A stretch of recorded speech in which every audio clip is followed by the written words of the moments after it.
Welcome to this explainer. Today we're diving into some fascinating handwritten historical notes to see exactly how 19th and early 20th century India modernized itself.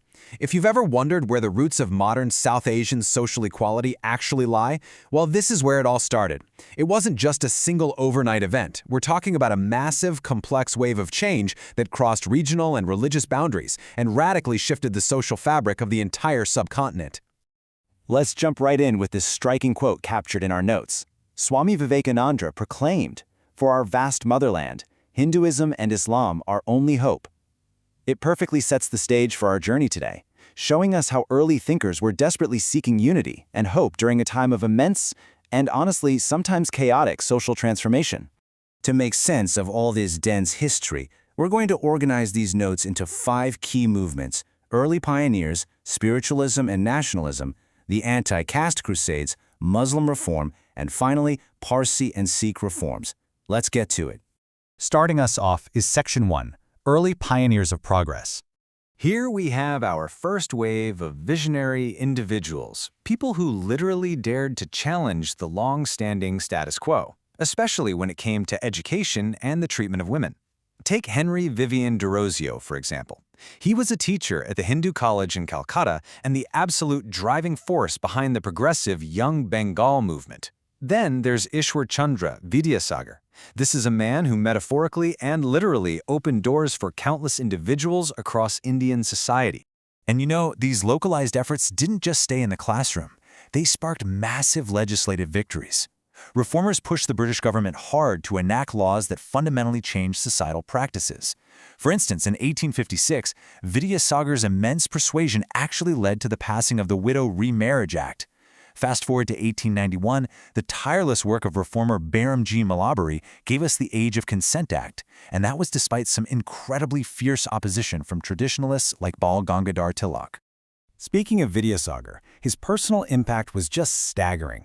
He didn't just advocate from the sidelines. He radically opened up Sanskrit College in Calcutta to non-Brahmin students and introduced Western philosophy. And get this, he personally funded 35 girls' schools out of his own pocket.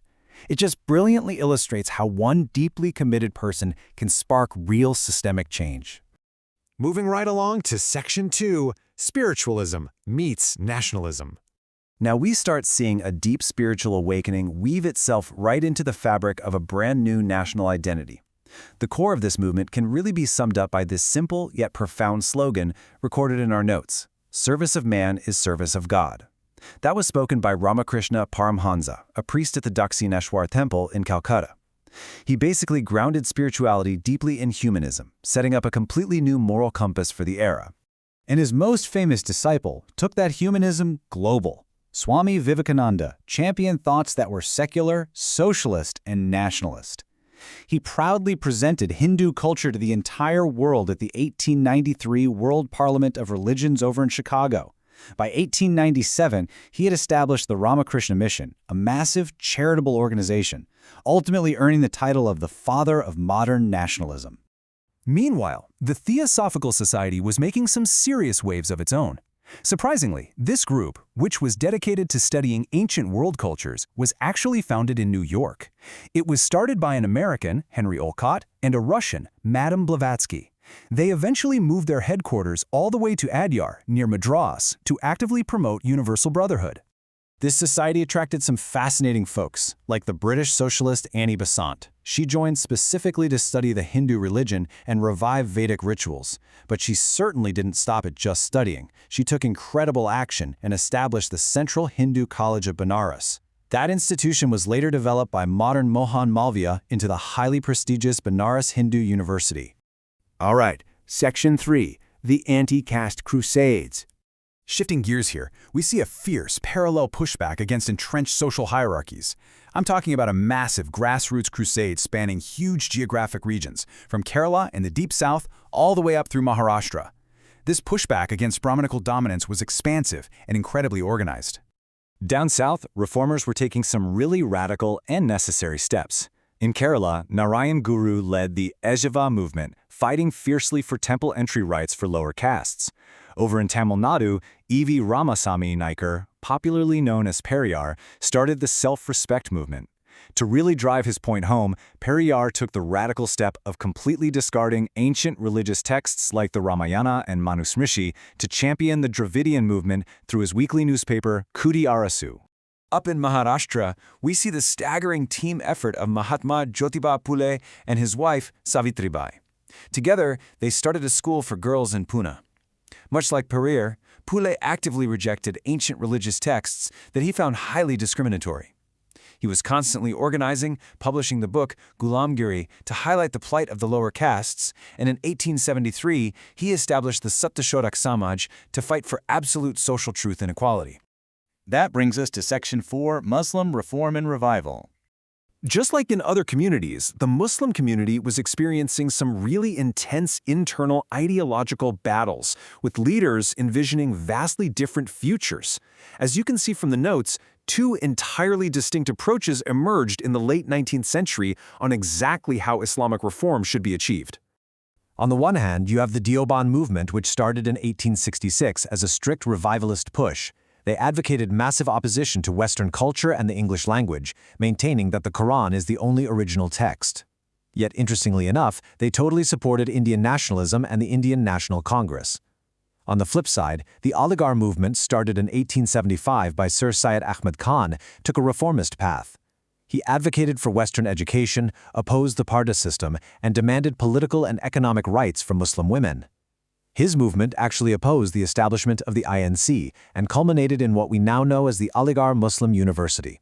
Adding to this already complex tapestry, the Ahmadiyya movement emerged concurrently in Punjab as a completely distinct revivalist thread, started in Qadian by Mirza Ghulam Ahmad, who proclaimed himself a Mujaddid, or reformer. It provided yet another perspective in the rapidly evolving religious thought of the period.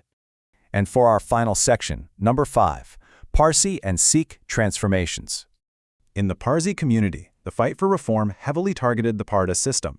Through an organization called the Rahunamai Mazadias in Sabha, leaders like Dadabai Naroji and Naroji Ferdonji actively pushed for women's economic rights. It proves that the drive for gender equality was a remarkably powerful universal thread running across nearly all of these distinct reform movements.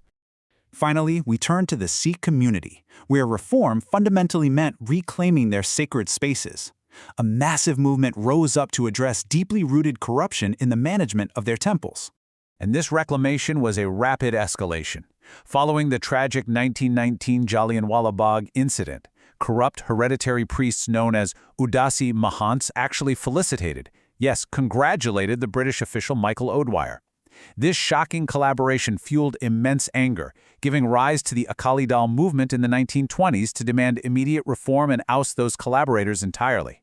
Ultimately, their relentless pressure forced the British government to pass the Gurdwara Reform Act in 1925, successfully returning control of the temples back to the community through the SGPC. So as we wrap up this explainer, we've watched educators, spiritual leaders, and grassroots organizers all fight their own unique battles for change. I want to leave you with a final provocative thought to chew on. How do the parallel battles fought by these disparate reformers, battling for education, temple entry, women's rights, and self-respect, continue to shape the very foundation of modern social equality in South Asia today? It's a huge puzzle, and understanding these historical pieces is absolutely crucial. Thank you so much for exploring this history with me. Keep questioning and keep learning.